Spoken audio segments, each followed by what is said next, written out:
and welcome to Learning Music with Pat. Today I'm going to show you a flute and a piccolo. It's called the Hall's Crystal Flutes. These are unusual, very beautiful, and I want to show them to you.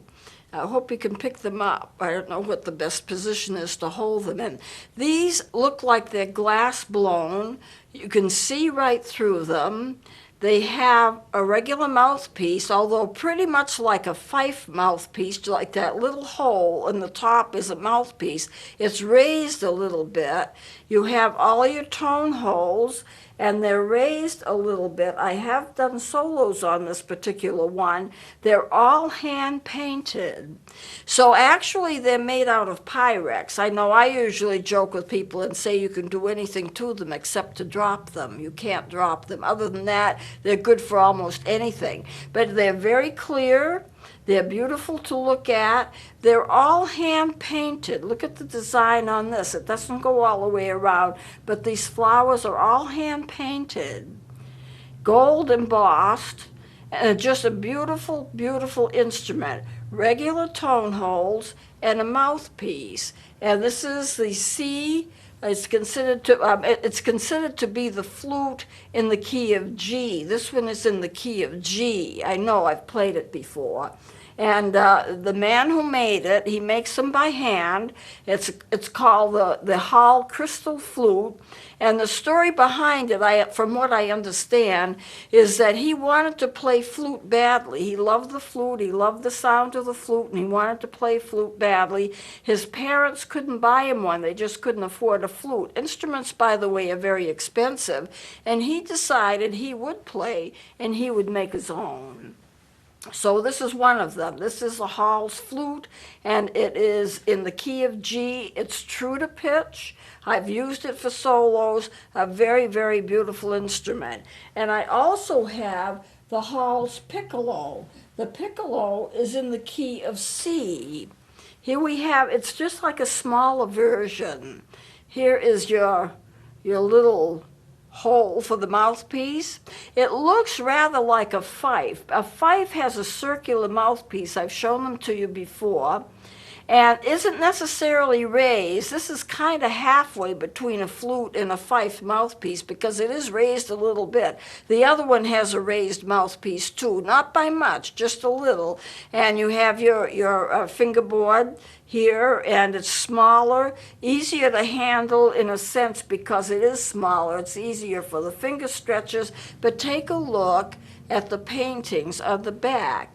These are all flowers on the back, all done in white, gold embossed, and just an absolutely beautiful instrument. Now, I don't know whether these are being made anymore. I'll just kind of twist and turn it so you can see what it's like. I don't know if the instruments are being made anymore. I bought it from a company in Maine. I haven't heard from that company. I haven't gotten any advertisements from them for quite a while. I don't even know if they exist anymore. I don't know if they're still in business. But there are several companies that sell Hall's flute. So if they're not in business, then other companies I've seen advertise them. But whether he's still making them, I don't know. I haven't heard anything about them for quite a while. They're very, very beautiful, very, very beautiful. So here's another example of an instrument that isn't common. I used to have, when I was in my counseling practice, I used to have some of these instruments on display.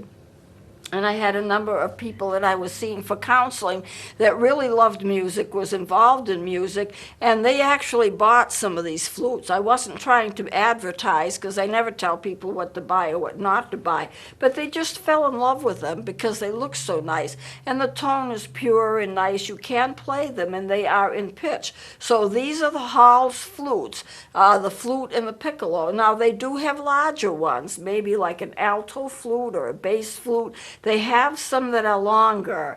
and larger, but I only have these two. They all pretty much look alike, just as delicate, just as lovely, but on a larger size so that you can get a depth of range of music if you get the longer ones. The problem is going to be the finger stretches, and I think the reason why I didn't buy any of the longer ones was I didn't think that my hands were going to be able to stretch. When you get the instruments, the larger instruments, and it's true of any instrument that you buy that's a woodwind, you have to stretch. Now, this isn't too much for me, but some of the longer ones have very wide finger stretches, and I can't stretch that far, and that's the problem. I used to be able to stretch quite far. I could force my fingers to do it, but, I can't do it anymore. Arthritis, a hand injury, and all of that has kind of stopped me from doing that. But I truly do love these instruments, and they're wonderful. And if anybody is interested, if you wanted to contact a music company, I'm not telling you to do it, but if you got some catalogs from a music company, then maybe you would find an advertisement for Hall's flutes. So that's what I just wanted to show you on this segment. Now, I started to last time talk about things that you need to do to be able to play music, and I didn't get through it, so I just want to review this once again and then play some music for you. A chord, and I'll redefine it, you're playing 3 to 5 notes all at the same time. Those notes are usually in thirds. So you go from a C to an E to a G to a C if you want a C major chord, but you play it all at the same time if it's a chord.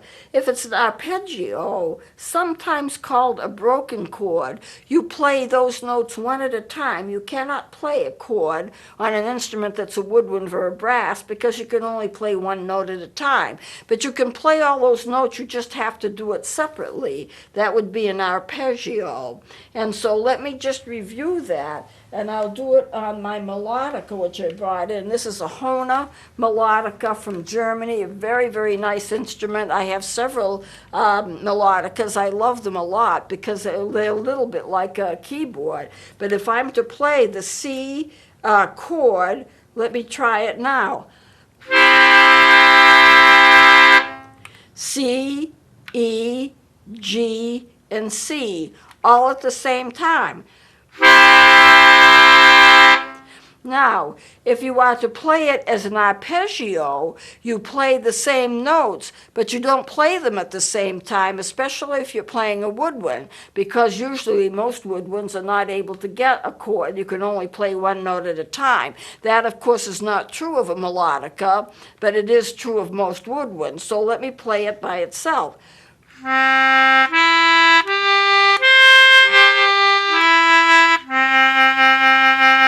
That's an arpeggio, one note at a time.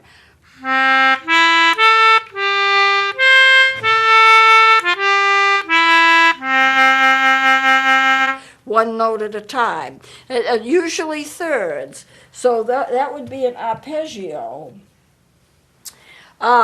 If you are talking about phrasing, phrasing is when you have a group of notes that stay together like they belong together. And as I mentioned before, we talk in phrases. We say, I'm going to the movies tonight. We're going out afterwards. Those are two phrases. I'm going to the movies tonight. We don't say, I'm going to the movies tonight. We are going out afterwards. We don't talk that way. We talk in phrases. All of the words in a sentence belong together.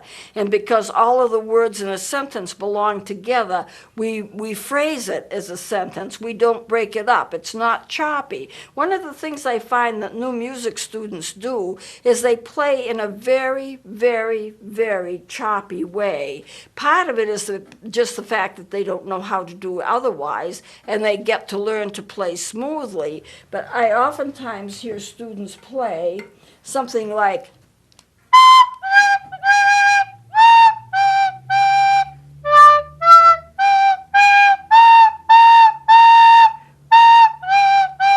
and it just doesn't sound good at all. You play it together.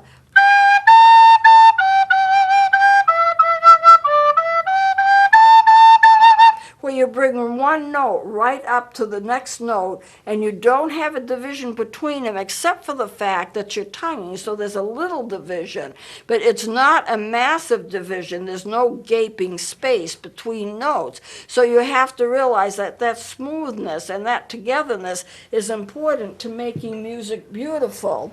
So that would be the phrasing. Slurring is when you don't tongue between notes. You join the notes together. It can be the same note, it can be a different note. It doesn't matter. If I'm to take my instrument once again, I'm going to slur.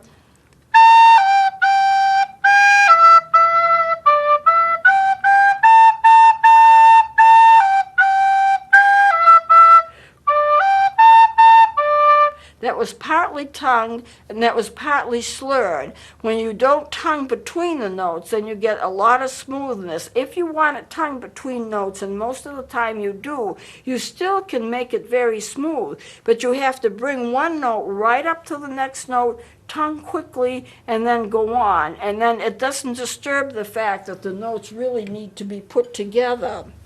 So that's tonguing. Now what I did, I wrote a song, and there's no background tape to this. I wanted you to look and see, because what I'm going to do is I'm going to phrase, I'm going to tongue, I'm going to slur, and I'm going to use arpeggios, all in the same song. I wrote the song just to be able to demonstrate how that works and how that sounds. So I'm going to play it. There's no background tape, and then I'll dissect it for you. If you would like to watch, you'll see these notes are slurred, this is slurred, this is slurred, there's a tongue here and a slur, there's a tongue here and a slur, but you're tonguing this one. You can tell just where those little half circles are on top of the notes to know which is which, and then these here are all arpeggios all the way through until you get to this one part here where I just basically have a little scale. This is like a little scale right here, but these two measures before are arpeggios and the last line are all arpeggios. So let me play it. I'm not going to play it too fast. I want you to look at the music and see if you can follow it. It's in the form of a waltz.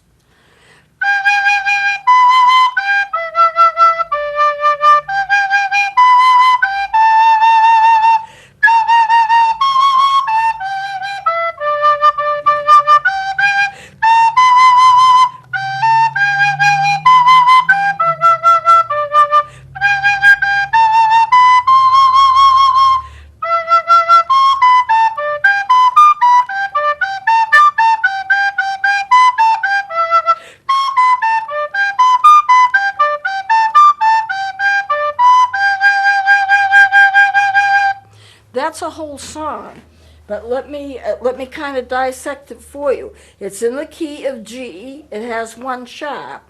It's in the key. It's at the time signature of 4/4. In other words, there are 4 beats to a measure equivalent to quarter notes. I'm sorry, 3 beats to a measure equivalent to quarter notes. It's waltz time, so it's 3/4, not 4/4. So here's a dotted half. This is 3 beats. 1, 2, 3. Here's 2 beats, a third beat. And this is 3 beats, and this is 3 beats. Remember that a dot on the side of a note means that the dot is worth the half of the note. So if I have a half note that's worth 2 beats, as I do right here, I have a dot that extends that note for 1 beat, because that dot means that note is worth 1/2 of its original value. So that becomes 3 beats instead of 2 when I have the dot added. And then you have the 3 beats here, 1, 2, 3. Now here's your slur. I tongue this note and I carry it through. I do not tongue that note. I'm slurring from this note to this note. So that effectively makes this actually a 5-beat note, because this is 3 beats, it's waltz tempo. This is 2 beats, but there's a rest here, and that makes the 3rd beat. So it's 1, 2, 3, 1, 2, and then you have the beat rest. It is a 3-beat measure. This is a 3-beat measure, but you take this this is 3 beats, you add on that 2 beats, and the third beat is the rest. How do you know it's a slur? That's the slur mark. Well, what's this then? This is the phrase. I didn't put phrase marks all the way down. I just didn't do it because otherwise we would have so many lines that it might end up by being confusing. But as you start here, here's 1, 2, 3, 4, 5, 6, 7, and 8. That's one phrase. You're not slurring all of those notes. As a matter of fact, you're tonguing most of them. You tongue this, this, this, this, this, this, this, and this, and you don't slur until you reach that second one and add that second note to the first one. Now here I have another phrase as a 4-measure phrase, 1, 2, 3, 4, and I just put it in that way. I could have added another 4 measures and have an 8-beat phrase because they do kind of belong together. When I get up here, you tongue this note, you slur into this note. So this is actually 1, 2, 3, 4, and then you tongue this note and slur into that one. Let me just play that. I will play just that part, and you'll notice when I get here, there'll be 2 extra notes. I tongue one and slur into the other. So let me go.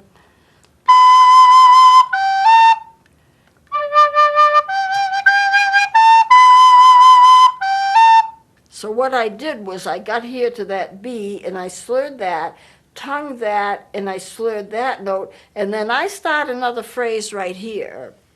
And that it goes along and you get down to that C. This C is held. So you have a hold on that C. So I'm playing that for 3 beats. I'm taking that 2 measures and I'm actually playing that for 6 beats, that note.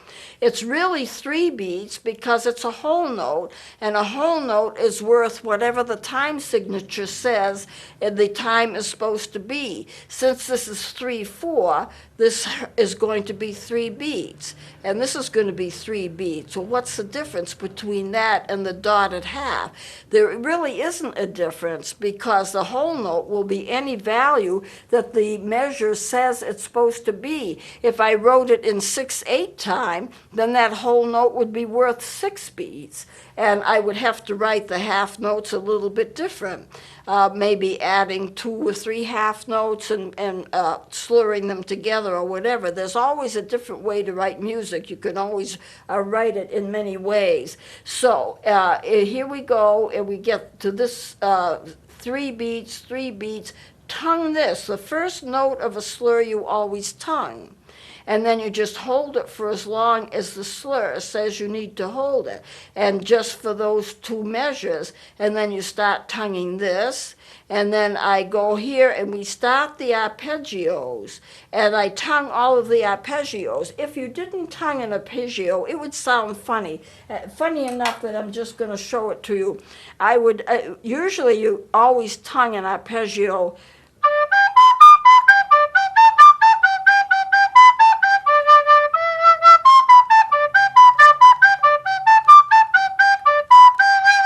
What if I tried to slur it?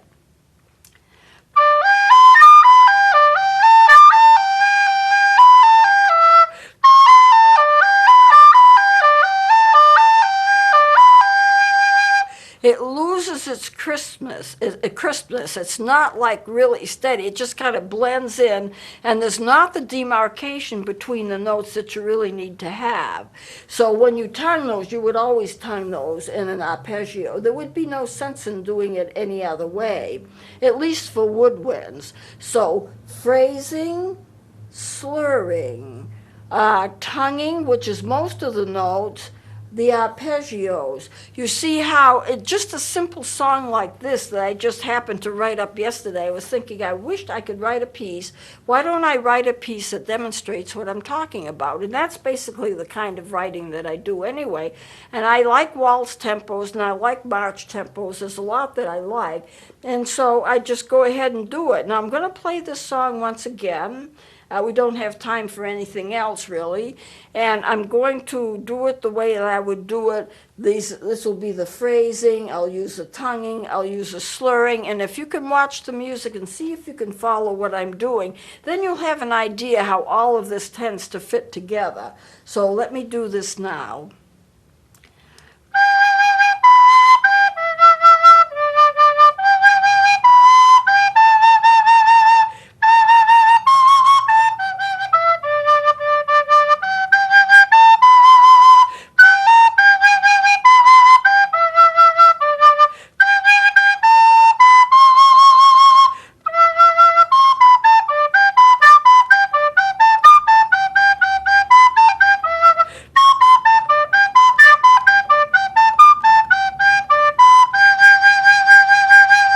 One thing I did also was I slowed down. I didn't write a retard. R-I-T period starts for retard. It means you slow it down. And usually at the end of a song, you just kind of just slow it down. And that's the way that it ends. You retard it as you end it. It's a decelerando. In other words, you're going slower and slower and slower, as opposed to a accelerando when you go faster and faster. Learning the words to music, learning the language of the music and what it means. You could see moderato and decelerando and accelerando and a tempo. It all means something, and it's almost like a language on its own. So, and I'll be getting into that as well, is to teach you that. So I'm going to close it here. We're almost out of time, and we'll be going into other things next time. Please join me next week.